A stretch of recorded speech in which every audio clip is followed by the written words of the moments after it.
शैक्षणिक व्हिडिओमध्ये आपले स्वागत। सुधागड एज्युकेशन सोसायटीचे केआ बांठिया माध्यमिक विद्यालय व एन पालीवाला ज्युनियर कॉलेज नवीन पनवेल सादर करीत आहे शैक्षणिक video.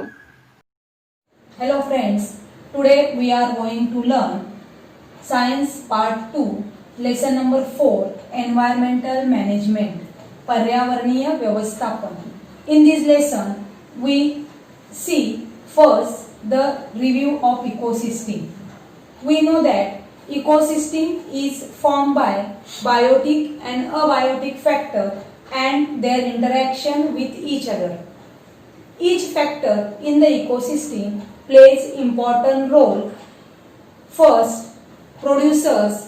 Producers are plants and they are very important in the ecosystem. After that, producers, herbivores. Herbivores, for example, deer, rabbit, etc.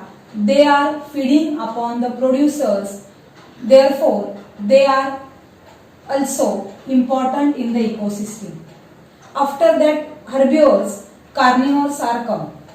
Carnivores, we also know that predators. Predators like lion and tiger, which prevent the overpopulation of herbivores. Therefore, predators are also equally important in the ecosystem. की आपल्याला food chain माहिती आहे की त्याच्यामध्ये सुरुवातीला producers, हर्बिओर्स म्हणजे शाकाहारी प्राणी आणि कार्निव्होर्स म्हणजे भक्षक किंवा उच्चस्तर मांसाहारी प्राणी ज्याला आपण म्हणतो त्या प्राण्यांचा समावेश होतो. आणि या सगळ्या प्राण्यांची एकमेकांमध्ये आंतरप्रक्रिया किंवा एकमेकांवरती डिपेंड असतात. म्हणून all factors in the ecosystem are very important. Again, one factor also important. Many times a question may arise in our mind that the microorganisms are really useful. The answer is yes, because of the organisms are useful though they are dirty, but they are responsible for cleaning the environment. And one incident in South Asia or South India, paddy is cultivated on a large scale in various states. Paddy fields are frequently attacked by grasshoppers. Grasshoppers are the herbivores and they frequently attack on the paddy fields.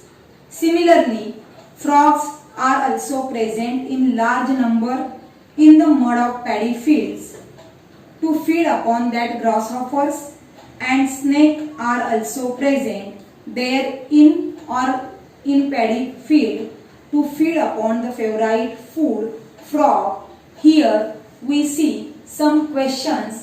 However, if the frog population declines all of a sudden, first question, what will be the effect on paddy crop? Paddy क्रॉपवर त्याचा काय effect होईल? When the frog population declines, the paddy crop are infectious by the grasshoppers. Next question, number of which consumers will decline and which consumers will increases?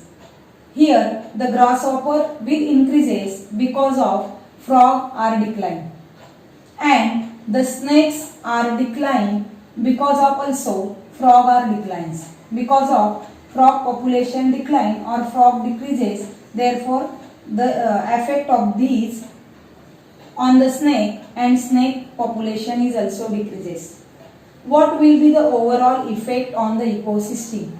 The effect of on the ecosystem is imbalance.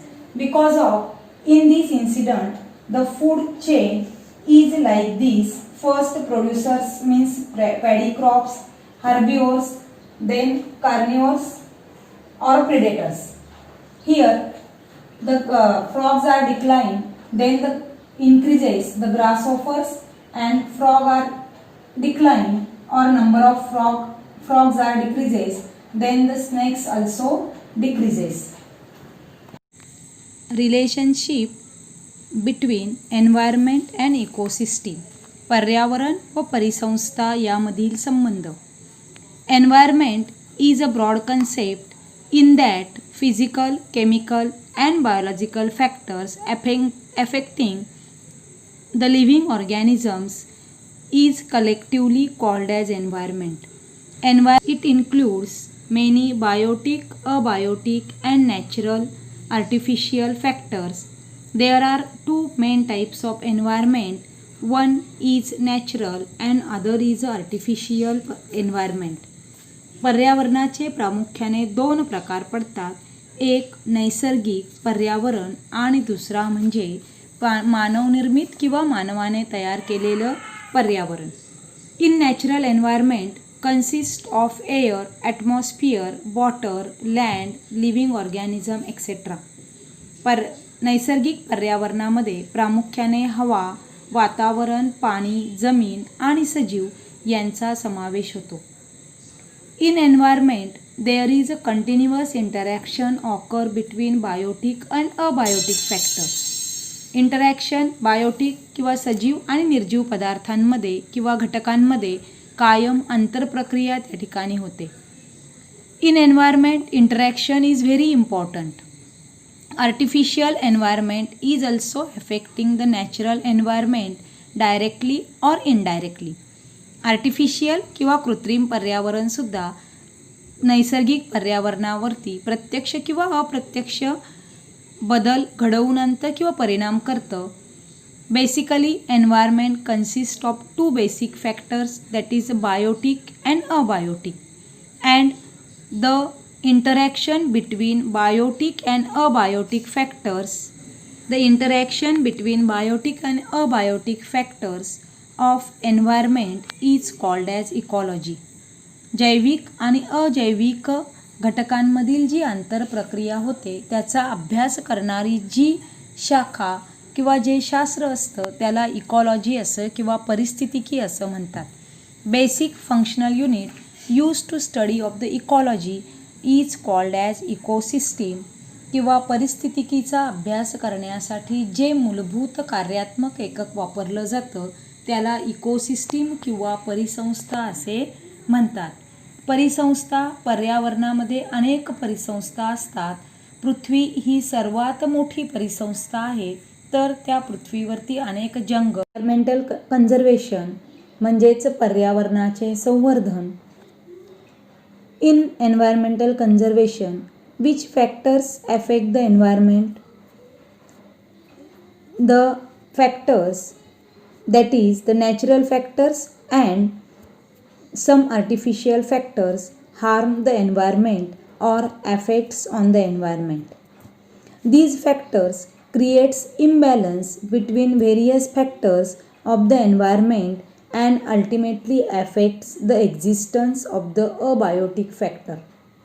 पर्यावरणामध्ये आपल्याला माहीत असणारे घटक म्हणजेच त्या ठिकाणी नैसर्गिक घटक आणि मानवनिर्मित घटक, आणि हे घटक पर्यावरणामध्ये असमतोल निर्माण करतात आणि त्याचा परिणाम हा त्या घटकांच्याच म्हणजेच मुख्यत्वे जैविक घटकांच्या अस्तित्वावरती होतो.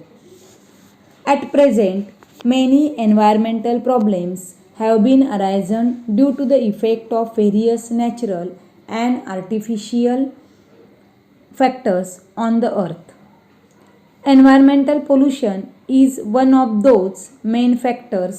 Generally, contamination of any material in its pollution.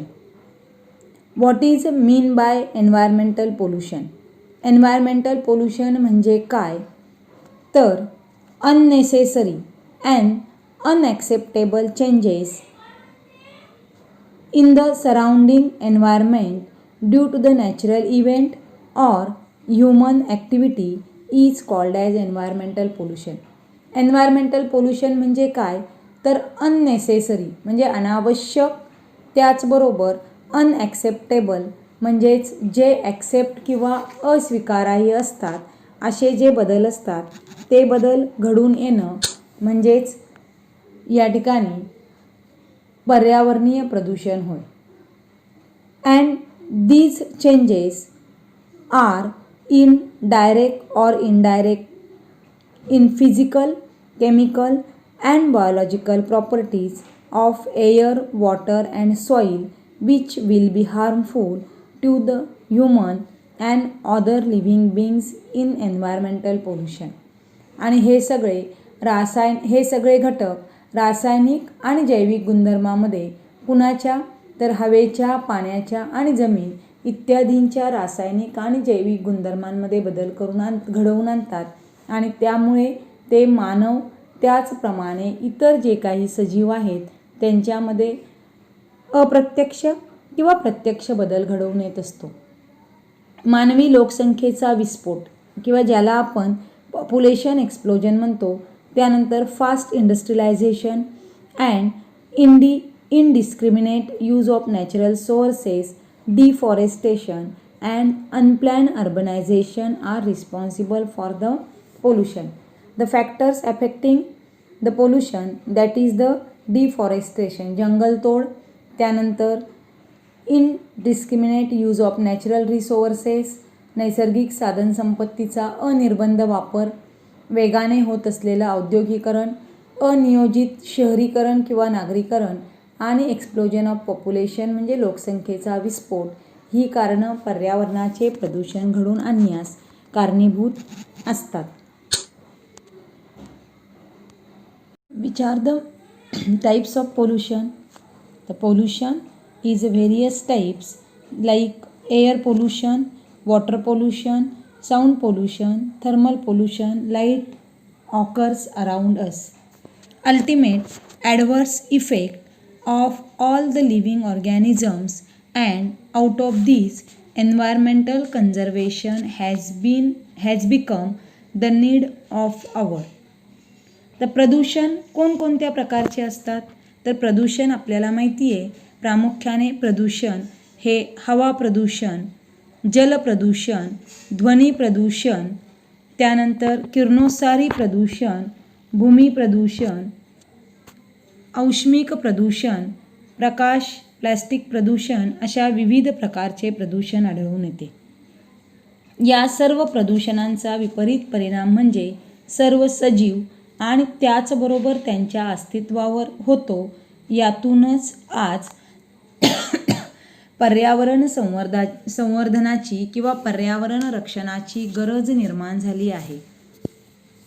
Next topic, need of environmental conservation. In need of environmental conservation, there is general public is not aware about the rules of environmental conservation.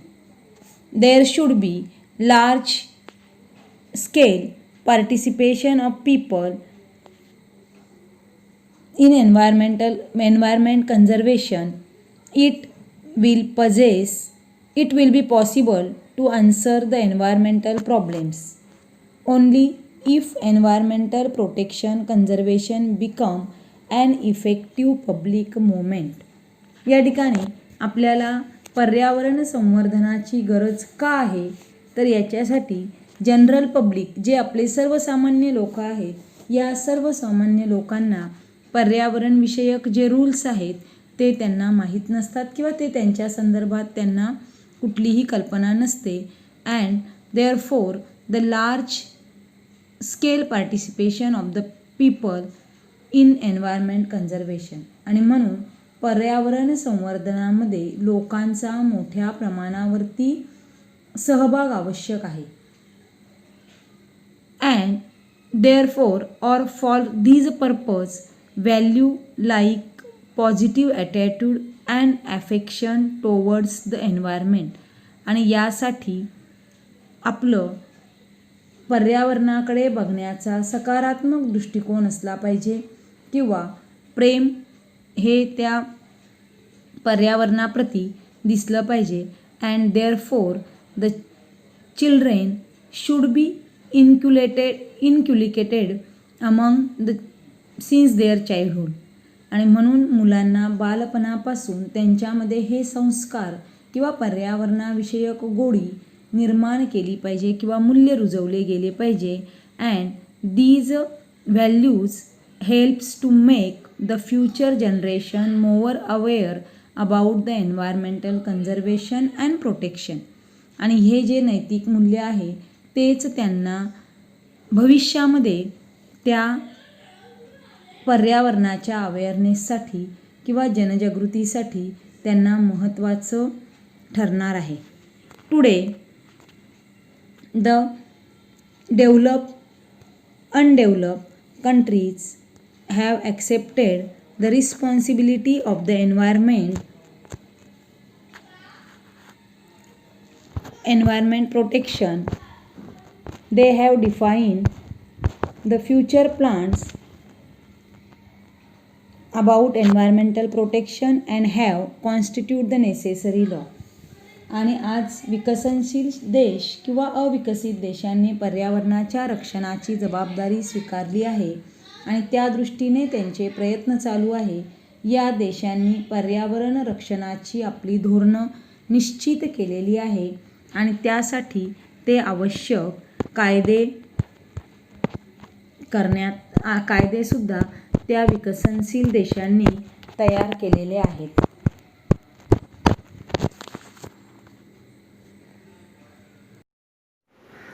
आपले हक्काचे Marathi channel Raigad ओवी news channel, सदैव आपल्यासोबत रायगड ओवी news channel. नेहमी पाहत रहा, like करा, सबस्क्राईब करा आणि बेल आयकॉनवर क्लिक करायला विसरू नका.